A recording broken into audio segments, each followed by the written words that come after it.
వర్ధన్ బాబు, మనోజ్ కుమార్. నిన్ను ఎలా పెంచానురా నేను? అందరికంటే నిన్నే గారాబంగా పెంచానురా.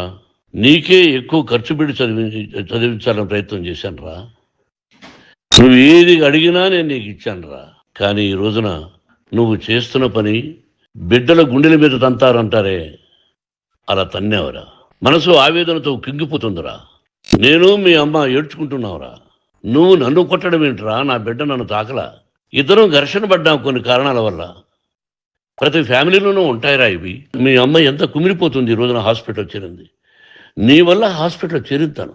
ఏదేదో రాశావు, ఏదేదో చెప్తున్నావు. ఎంత మంచి నటుడివి నువ్వు.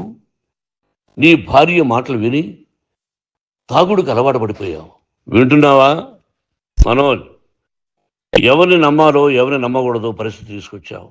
మనం 25% కులమతాలకు అతీతంగా ఫ్రీ ఎడ్యుకేషన్ ఇస్తున్నాంరా. క్యాస్ట్ అనేది తీసేశాను రా 92లో ప్రాస్పెక్ట్స్లో. తాగుడుకు అలవాటుపడి నువ్వు నీ భార్య ఇంట్లో బిహేవ్ చేస్తున్న విధానం ఆ భగవంతుడు సర్వేశ్వరుడు తెలుసు. భగవంతుడు చూస్తున్నాడు రా. నేను తప్పు చేసినా, నువ్వు తప్పు చేసినా, ఎవరు తప్పు చేసినా. నువ్వు ఎందుకు ఇలా తయారైపోయావు? ఎందుకు ఇంట్లో ఉండే పనివాళ్ళు అందరినీ కొడుతున్నావు? పనివాడు వాడు పని చేసుకోవడానికి మన ఇంటికి వచ్చాడు రా. ఆ పనివాడిని కొట్టడం చాలా మహాపాపం రా.